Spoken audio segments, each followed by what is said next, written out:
The latest Sussex photo controversy is not really about a few summer pictures. It is about privacy, control, and the way Prince Harry and Meghan Markle keep asking the public to accept two completely different stories at the same time. On one hand, they present themselves as parents determined to protect Archie and Lilibet from the pressures of royal life and public exposure. On the other hand, when the moment suits them, carefully selected images of those same children appear online, usually from behind, usually framed as intimate family life, and often arriving at a moment when the Sussexes need to push back against another damaging narrative.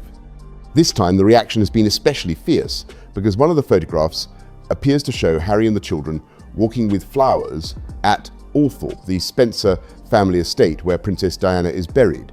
For many royal watchers, that crossed a line. A holiday photograph is one thing. A beach picture, a poolside moment, a travel image, or a child sitting near an aircraft can all be debated, but at least those images sit inside the ordinary language of celebrity family content. The thing is, and I've written about this before, Meghan's brand, as ever, is really Meghan. So you can't really separate between her personal Instagram and as ever Instagram. They also have the Sussex Instagram. And I think this is really about Meghan trying to shore up her own image as just a sweet mom with her kids and her husband on a European. A visit to Diana's resting place is different. Princess Diana's grave is not a public stage. It is not a lifestyle backdrop.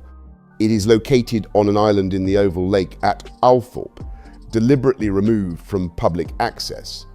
That physical separation was part of the point. Diana's brother, Charles Spencer, has written about wanting the site protected from intrusion, obsession, and exploitation. So when a private family visit to that place becomes part of a public photo drop, critics see more than hypocrisy. They see a sacred family moment turned into media currency. The timing made the reaction even more intense. Only recently, Meghan's side had been briefing that she would not release photographs of Archie and Lilibet with King Charles because she was so concerned about the children's privacy. The public was told, or at least invited to believe, that Meghan was the careful one, the parent who understood boundaries, the mother who would not allow royal access to become a photo opportunity. Then came the image set. The children on holiday, the back of headshots, the carefully curated family scenes, the Althorp walk, and new pictures that placed Archie and Lilibet back at the center of the Sussex story. Critics immediately asked the obvious question: if privacy is the principle, why does the principle keep disappearing whenever the Sussexes need attention? Piers Morgan summed up the contradiction with the obvious word: privacy. The point was not subtle. Harry and Meghan left royal life partly under the banner of protecting their family from exposure, yet they remain two of the most active managers of their own family imagery. The pictures are never fully open because the children's faces are usually hidden or obscured, but that may actually increase the problem rather than solve it. The back of head style creates mystery. It invites speculation. It keeps the children visible enough to fuel interest, but hidden enough to preserve the couple's claim that they are protecting them. That is not full privacy. It is controlled visibility. Lee Cohen and other commentators saw the photo sequence as a deliberate response to several recent lines of criticism. The pictures appeared to answer arguments about the children, the marriage, the Sussex family image, Harry's relationship with Diana's memory, and even Prince George's 13th birthday. Critics argued that each image seemed to perform a function. Elitist. We already know that Meghan doesn't really like to hang out with anyone who's worth under 10 million, really. But clearly they flew in a private plane. Their dog is there. They didn't put their dog in storage in Delta. And it's all very elitist for me. It's just, did this need to happen? I don't think it did. No. The family holiday shot said, "We are happy." The Althorp image said the children are connected to Diana. The Archie image, arriving so close to George's birthday, said, "Look at our son too." The Diana-style fashion cues said, "Meghan carries Diana's spirit," whether one accepts every interpretation or not. The photos did not land like casual family sharing. They landed like messaging. The Althorp image is the most serious because it touches Harry and William's mother. Princess Diana remains one of the most emotionally charged figures in modern royal history. For William, her grave is not content. It is the private resting place of his mother, a woman whose life and death were consumed by public attention. The last years of Diana's life were shaped by cameras, pursuit, fascination, and intrusion. For critics, the idea of carrying a phone or camera into a visit connected with her burial site and then releasing an image connected to that moment feels painfully inappropriate. It turns the very thing Diana suffered from public consumption of private emotion back toward her memory. People magazine then added another layer by effectively confirming the Althorp connection. According to the reporting discussed in the source, people described the image as showing Harry, Archie, and Lilibet from behind as they walked along a grassy path at what was believed to be Althorp, with Harry and Archie carrying bouquets. The magazine also explained that Diana's grave is on an island in the middle of the estate's oval lake, and that the Sussexes had stayed at the Spencer family estate during their recent visit to Britain. For critics, this was not neutral context. People is widely seen as one of the Sussexes' friendliest outlets. When details appear there, many assume the information has come from Harry and Meghan's circle. So the confirmation did not calm the controversy. It reinforced the belief that the image and its meaning were being managed. That is the key issue. If this was meant to be a completely private family pilgrimage, why did the public need to know? If the children were simply being introduced to their grandmother's memory, why publish anything? If Harry wanted to take his son and daughter to lay flowers, that could have remained within the family. In fact, keeping it private would have made the gesture more powerful. It would have shown genuine reverence. Instead, the public was invited to see just enough of the moment to understand what had happened, but not enough to call it open. It kind of makes your stomach turn a little bit. I mean, obviously there are people in my family who are no longer with us, and I do go visit their graves, and I might take a photo of the gravestone, but I don't know. No, you don't do like the family outing to go see the grave on private property, not to... That half private, half public approach is exactly what makes the Sussexes so frustrating to critics. They want the emotional benefit of privacy and the media benefit of disclosure. Some commentators were willing to separate the holiday pictures from the Althorp picture. They argued that ordinary family vacation images may be fair enough, especially when the children's faces are not fully shown. But even those people often drew the line at Diana's grave. A child's summer holiday is one category. A visit to a burial site is another. Posting images connected to laying flowers at a grave makes grief look like a lifestyle scene. It turns mourning into brand material. That is why the word ghoulish appeared so often in the reaction. It was not merely that people disliked Meghan. It was that they saw the image as treating death, memory, and family pain as part of a public relations strategy. Brittany from Royal News Network framed the issue through Meghan's long-running privacy contradiction. Meghan has spent years saying she wanted safety and privacy for her family, yet critics argue she repeatedly commoditizes the children and the memory of Diana when it suits a public narrative. That criticism may sound harsh, but the logic is clear.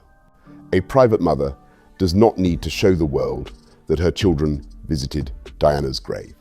A woman genuinely protective of her children's future does not create a public record of their most emotionally charged family moments. A brand that respects Diana does not use Diana's resting place as implied content. The problem is not the visit. The problem is the sharing.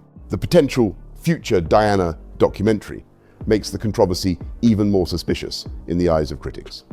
There has been speculation that Harry may be involved in a documentary around the 30th anniversary of Diana's death. If that happens, personal photographs and phone videos could become extremely valuable. The Harry and Meghan Netflix series relied heavily on private footage, the freedom flight, personal videos, engagement-era clips, and intimate family material. That material helped make the series feel like access. It gave Netflix something that no outsider could obtain. So when critics see Harry and Meghan documenting Althorp, they naturally wonder whether these are not just family memories, but future assets. This is the modern celebrity loophole. A camera crew may not be present. Diana's brother, the Earl, had said no cameras. And by that, he meant no camera crews, but he clearly didn't mean a camera phone, which means, of course, when they went over to the island, there was obviously a camera phone with them. Is there photos? Are there videos? You know, we've all heard talk of the Diana documentary that Harry is thinking of doing next year for the 30th anniversary of. There may be no official production team standing at the grave, but a phone camera can still gather material. Later, that material can be described as personal footage, home video, or private memories the couple has chosen to share. Technically, they can say they were not filming a production at the time. Practically, the result can be the same. A private visit becomes usable content. That possibility is exactly what makes the Althorp image so uncomfortable. It suggests that even the most sacred family places may be viewed through the lens of future storytelling.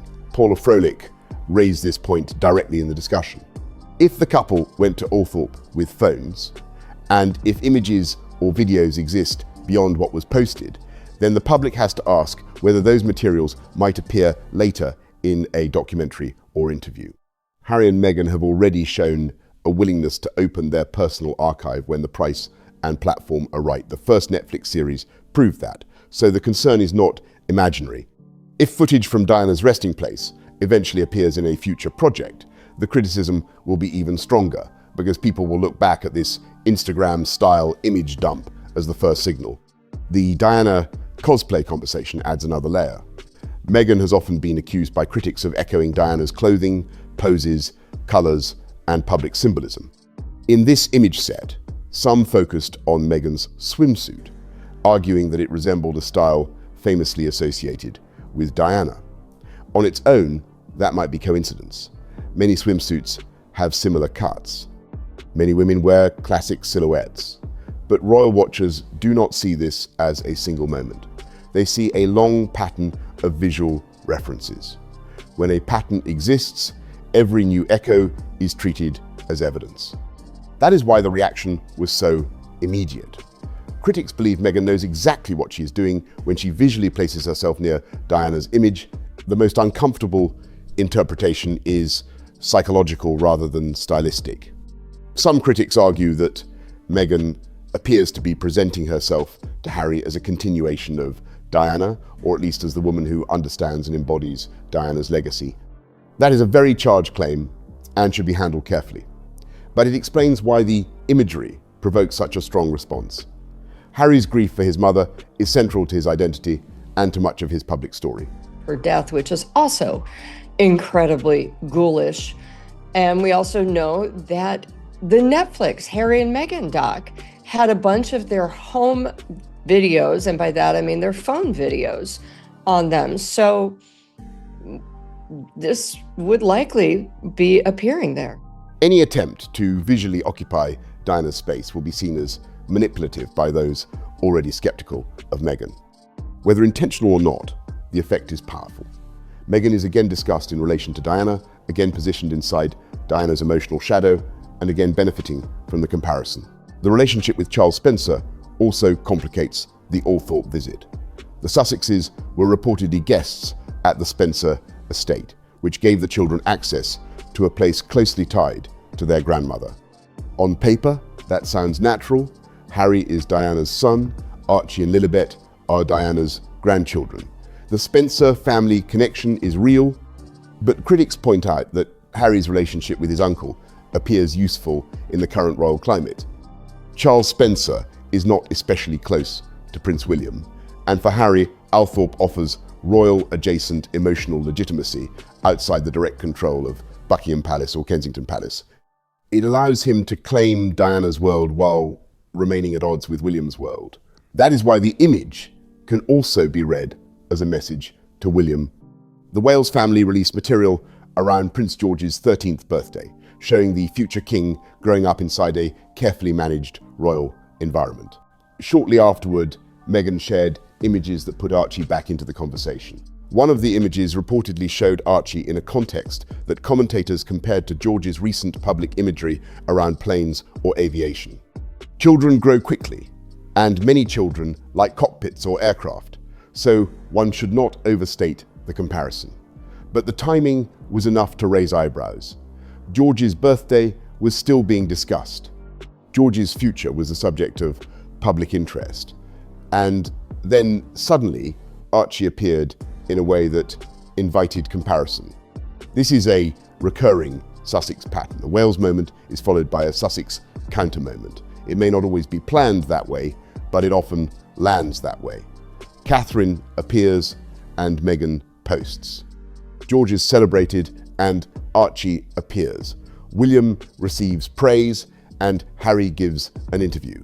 The public has learned to watch the calendar. If the Sussexes want these things to be seen as coincidences, they face the problem of repetition. One coincidence is easy to accept. Many coincidences become strategy in the public mind. Last, 8-10 years of all the outfits she's copied of Diana's. And, it's actually quite, what's the word? Oedipal and weird. It's almost as if she's trying to remind Harry, I'm mummy. And remember, you married the woman. I'm still in her perfume. Yes, exactly. I'm the woman that your mother.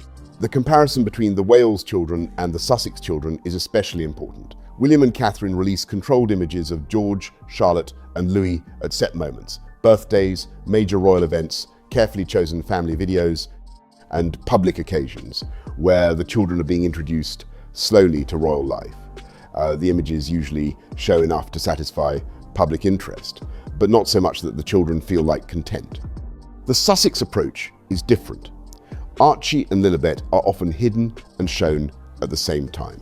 Their faces are obscured, their backs are visible, their presence is used, and their mystery grows. Critics argue that this does not protect them, it increases fascination. The Wales model works because it has a rhythm the public understands. George's birthday photograph arrives because he is the future king, and because the public has a legitimate interest in seeing him grow up. Charlotte and Louis appear at moments where their role in the family story is clear. Catherine, who often photographs the children herself, has created a language of controlled intimacy. Enough warmth to make the public feel connected, enough restraint to remind everyone that these are still children. The Sussex model is less stable. The children are private until they are useful to a message. They are invisible until an image helps answer criticism. They are protected from full facial exposure, but still inserted into public debate. That is why the strategy feels less like privacy and more like leverage. This distinction matters because childhood royal imagery is never neutral. A single picture can define how the public imagines a child for years. Prince George, sitting calmly at a major event, tells one story. Prince Louis being playful on a balcony tells another. Archie walking with flowers at Althorp tells a very different story because it places him inside adult grief, adult rivalry, and adult public relations. He did not choose that symbolism. Lilibet did not choose it either. The children become carriers of meaning created by their parents. That is the ethical issue at the center of the controversy. Paula made a useful comparison with other celebrities who keep their children genuinely out of public view. There are actors, musicians, and public figures whose Instagram accounts are almost entirely child-free. Their careers are about their work, not the managed mystery of their children. When they share family images privately, they keep them private. Meghan and Harry could do the same. They could say nothing, show nothing, and allow Archie and Lilibet to grow up outside the public gaze. Instead, the children are introduced in fragments. That fragmented visibility may be worse than straightforward privacy, because it creates a puzzle the public is invited to solve. The long-term impact on the children is worth considering. When Archie and Lilibet grow older, they may find that the world already feels it knows their childhood through selected images, royal disputes, privacy arguments, title debates, security fights, and their parents' media projects. They may be asked repeatedly about things they did not choose: the flight to freedom, the Netflix series, the Oprah interview, Diana's grave, their titles, their relationship with King Charles, and why their faces were hidden for so long. A childhood turned into a symbol can become difficult to escape. That is true even when parents believe they are protecting the child. There is also the issue of family connection. Critics note that Archie and Lilibet appear to have had limited contact with much of Harry and Meghan's extended family. Their public image is heavily managed, yet their actual family life seems narrow. They have Doria Ragland in California and occasional reported contact with Harry's side, but the broader royal and Markle families remain distant. Deal of attention because of something I am obsessed with to support both physical performance and mental sharpness: creatine monohydrate. As you get older, maintaining strength, recovering properly, and keeping your energy levels up can require a bit more effort than it did in your 20s. Trust me, as someone in my 40s trying to stay fit, still focused on losing weight, I know the body may not bounce back quite as quickly, and it becomes increasingly clear that staying healthy is also about recovering intelligently, supporting your muscles, and properly fueling your body. Now that... If the children later ask why they did not know grandparents, cousins, aunts, uncles, or their royal heritage more directly, the answer may be complicated. Harry and Meghan may say they were protecting them. The children may not see it that way. The security story then enters the discussion because it connects directly to whether Harry will continue bringing his family to Britain. According to reporting from The Times by Kate Mansi and Matt Dathan, Harry's security reassessment has been delayed in part because officials are dealing with a much wider security burden, including the protection of multiple former prime ministers and fewer armed officers available. The important point is that Harry's case does not exist in isolation. Britain is dealing with serious political security concerns. Public figures who live and work in the United Kingdom face real threats. Police resources are finite. Harry may see his situation as central. But officials have to manage an entire national risk landscape. That wider context is essential. In recent years, threats against politicians and public figures in Britain have become a serious concern. Security resources are not symbolic ornaments. They are part of a limited public system that has to respond to actual risks, not only emotional arguments. A former working royal who lives in California may still face threats, but he is not the only person in the queue. Former prime ministers, serving ministers, MPs, judges, diplomats, and other public figures also require assessment. Harry's frustration may be sincere, but sincerity does not create unlimited armed officers. This is where Harry's argument becomes vulnerable. If he presents the issue as a matter of personal safety, officials can assess threat and provide proportionate arrangements. If he presents it as a matter of status, he loses public sympathy. Many people in Britain look at his life in Montecito, his commercial deals, his criticisms of the royal family, and his decision to step away from duty, then ask why taxpayers should underwrite the visible trappings of a role he no longer performs. That does not mean he should be unsafe. It means safety and status must be separated. Harry often appears to want them fused together. This is a reality Harry appears reluctant to accept.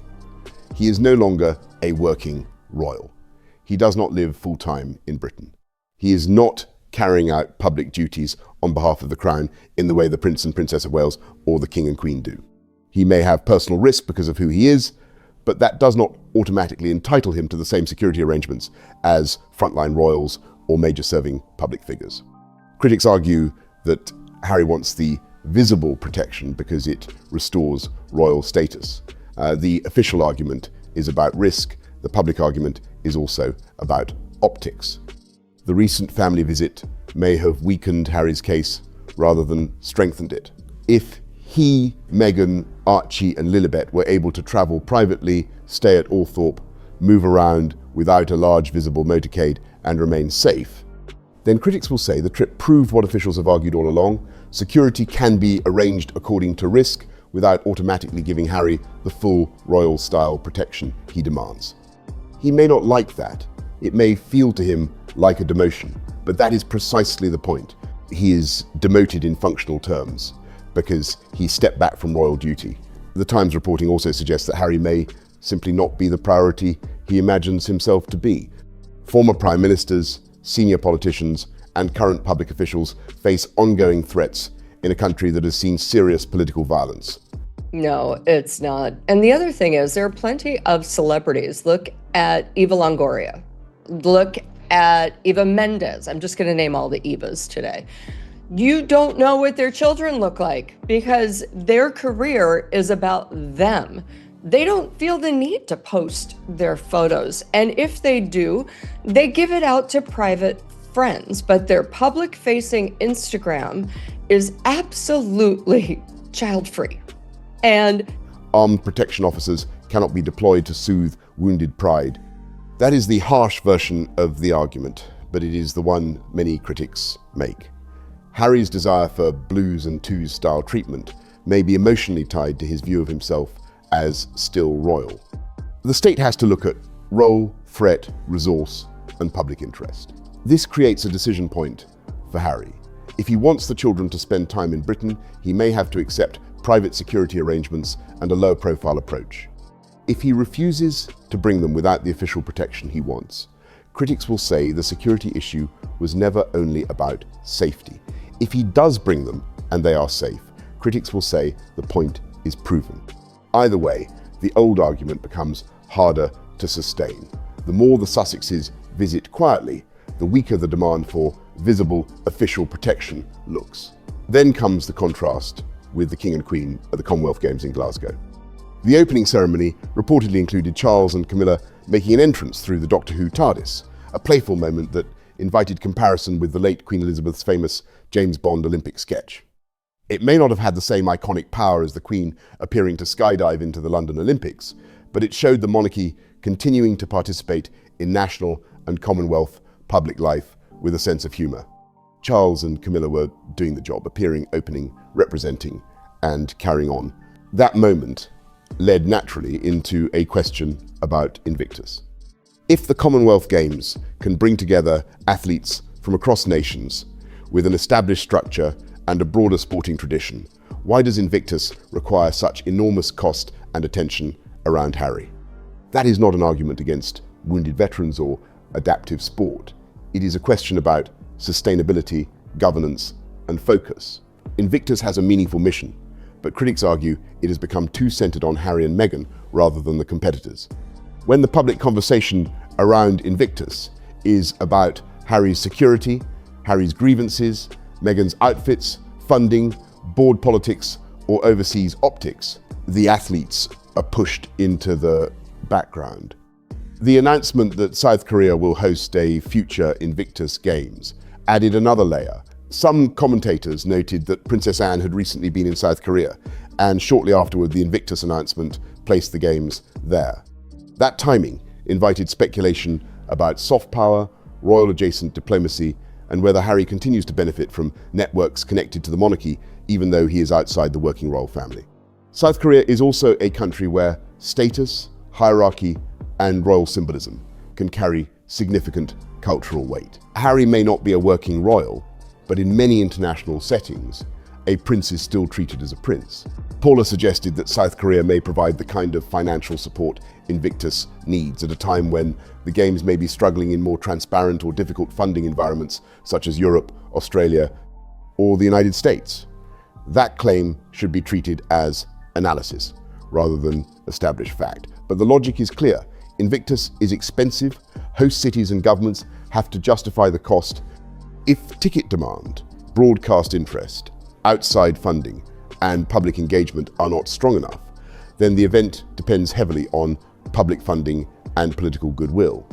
A host willing to absorb the cost can look like a lifeline, Nigeria was also mentioned because Harry and Meghan's previous visit there created the impression that the country might have hoped for deeper Invictus involvement or even hosting opportunities. Critics argued that Nigeria was used to make the Sussexes look important and internationally received, only for South Korea to become the next host. Whether that is fair or not, it illustrates the larger issue.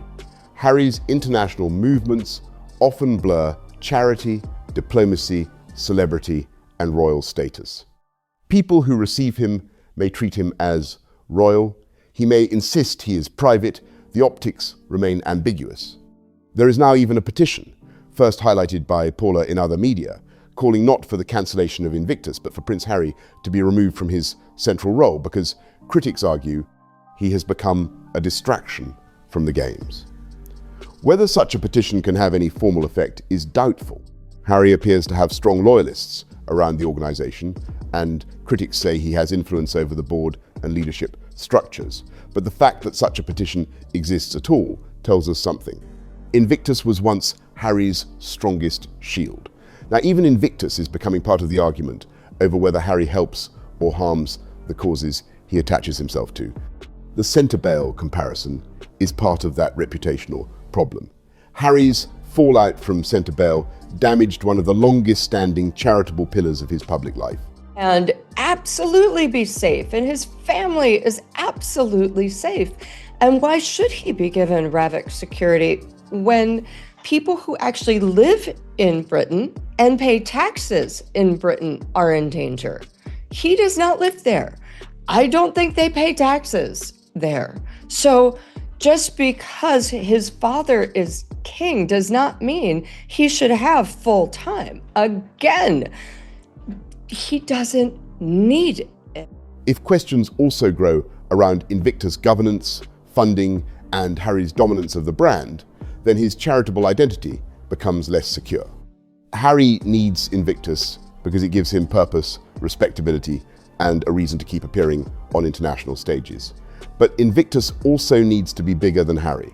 If it is not, then the Games become vulnerable to his controversies. All of these threads connect back to the original photo controversy. Harry and Meghan want privacy, but they release private images. They want safety, but they prove they can travel without the visible security status Harry demands. They want family healing, but they brief friendly outlets. They want to honor Diana, but they turn a visit connected to her grave into public imagery.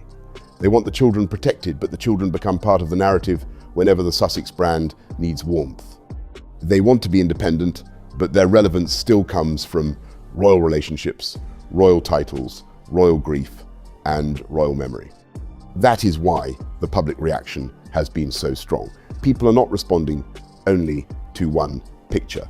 They are responding to years of contradiction. They remember the Oprah interview. They remember the Netflix documentary. They remember the memoir.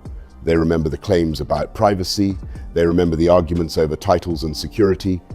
They remember Meghan saying one thing and then doing another. So when a picture from Althorp appears, it carries the weight of everything before it. The image becomes proof, in the minds of critics, that the Sussexes will monetize even the most intimate royal pain if it helps the story. The Althorp image may ultimately be remembered as one of the clearest examples of the Sussex paradox. It is private enough to be framed as family, but public enough to be useful. It is emotional enough to invoke Diana, but controlled enough to serve a narrative. It hides the children enough to claim protection, but shows them enough to generate headlines. It honors a grandmother on the surface, but risks turning her memory into content. That is why critics found it so disturbing. It sits exactly at the point where family, grief, branding, and media strategy collide. William's silence also matters. The Prince of Wales is unlikely to dignify this kind of image release with a public response, but silence should not be mistaken for indifference. William has guarded Diana's memory in a very different way from Harry. He has spoken of her when necessary, included her memory in important family moments, and protected the privacy of his own grief. Harry, by contrast, has made Diana central to his public identity, his media work, his grievances, and now possibly his children's imagery. That difference is one of the deepest fractures between the brothers. They both lost the same mother. They appear to have drawn opposite lessons from the loss. For William, Diana's story seems to demand restraint. For Harry, at least in his public life, Diana's story often becomes explanation, justification, and emotional currency. That is why the Althorp photograph would likely cut so deeply. It is not only that the children were photographed, it is that Diana's resting place was drawn into the Sussex content cycle at a moment when Harry and Meghan were under pressure. If William believes that some places should remain beyond publicity, this image would look like a violation of that principle. The tragedy is that Harry once seemed to understand that pain. He has spoken often about the trauma of cameras around his mother and about the role of press attention in his own childhood. So in order to do I think they'll have a guaranteed funding support. So, this is the first time an Asian country has participated. In Asian culture, royalty is very important. It doesn't matter if you're working or not. They don't care. South Korea just hosted Princess Anne, who, by the way, is no fan of Harry or Meghan's. And right after she left, South Korea announced that they would host the Invictus Games. Now, of course, they're going to pay for everything. I don't think Harry... That history makes the present choices harder to defend. If the lesson of Diana is that private suffering should not be consumed by the public, then why offer the public a glimpse of a private visit to her grave? If the lesson is that children should not be chased by cameras, then why feed the public fragments that intensify curiosity about Archie and Lilibet? The contradiction is not abstract. It sits at the very heart of Harry's life story. The next stage will be important. If Harry does pursue a Diana documentary around the anniversary of her death, every image from this period will be scrutinized again. If footage from Althorp appears, the criticism will become far louder. If the children become more visible in Sussex media, the privacy argument will weaken further. If Harry continues fighting for security while quietly visiting Britain safely, officials will have more reason to resist. If Invictus continues depending on Harry's royal aura while trying to move forward internationally, questions about governance and sustainability will grow.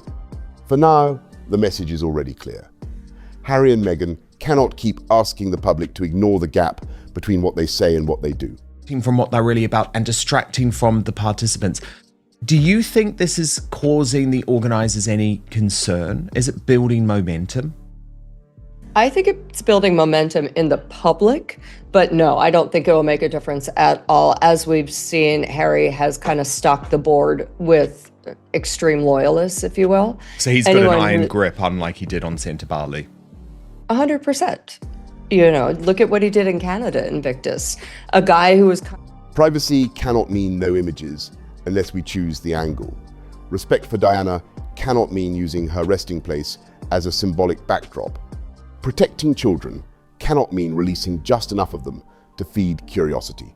Independence cannot mean relying on royal emotion every time commercial relevance fades. And charity cannot mean building every cause around Harry's need for status. In the end, the controversy is not about whether Archie and Lilibet should know their grandmother's story. Of course they should. It is not about whether Harry has the right to visit Althorp. Of course he does. It is not even about whether a parent may take a private photograph during a meaningful family moment. Many families do.